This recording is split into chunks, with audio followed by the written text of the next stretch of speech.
ഏകീകൃത കുർബാന വിഷയം സമവായത്തിലേക്ക് നാളെ സിനഡ് കുർബാന അർപ്പിക്കുമെന്ന് അൽമായ മുന്നേറ്റ സമിതി വ്യക്തമാക്കി.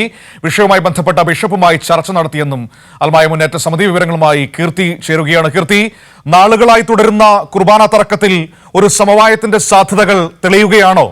ഏകീകൃത കുർബാന അർപ്പിക്കുന്ന തീരുമാനത്തിലേക്ക് അൽമായ മുന്നേറ്റ സമിതിയും പോവുകയാണോ? എന്താണ് ഇപ്പോൾ ഉരുത്തിരിഞ്ഞു വന്നിരിക്കുന്ന ഒരു സമവായ നിർദ്ദേശം?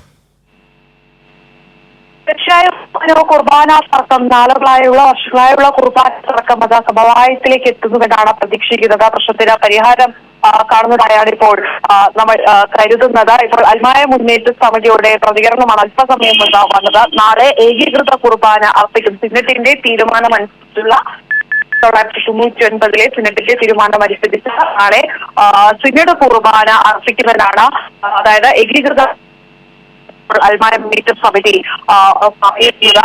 പ്രതിഷേധമുയർന്നാൽ, ഏതെങ്കിലും തരത്തിലുള്ള പ്രതിഷേധം ഉയർന്നാൽ വീണ്ടും ചർച്ചകൾ നടത്തിയ ശേഷം കുർബാന നടത്തും. അതായത് ഏകീകൃത കുർബാന നടത്തുമ്പോൾ ഈ സിനഡ് സർക്കുലർ കാര്യങ്ങൾ എങ്ങനെയാണ് 2024 ജൂലൈ 3 മുതൽ, അതായത് നാളെ മുതൽ എറണാകുളം അങ്കമാലി അതിരൂപതയിലെ എല്ലാ ഇടവക ദേവാലയങ്ങളിലും ഞായറാഴ്ചകളിലും മറ്റ് ദിവസങ്ങളിലും വിശേഷ ദിവസങ്ങളിലും ഈ സിനഡ് തീരുമാനിച്ച ഏകീകൃത രീതിയിൽ കുർബാനയിലും അർപ്പിക്കണം എന്നായിരുന്നു നിർദ്ദേശം. അത്തരത്തിലായിരുന്നു സർക്കുലർ ഇറങ്ങിയിരുന്നത്. ഇപ്പോൾ ഇതാണ് വിശ്വാസികൾ ഈ അൽമായ മുന്നേറ്റ സമിതി, വിഭാഗം വിശ്വാസികളെ ഈ അൽമായ മുന്നേറ്റ സമിതി ഇപ്പോൾ പറഞ്ഞിരിക്കുന്നത്.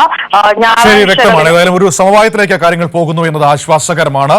നാളുകളായി തുടരുന്ന കുർബാന തർക്കത്തിൽ ഒരു സമവായത്തിലേക്ക് കാര്യങ്ങൾ എത്തി നിൽക്കുന്നു. വിവരങ്ങളാണ് കീർത്തി നൽകിയത്.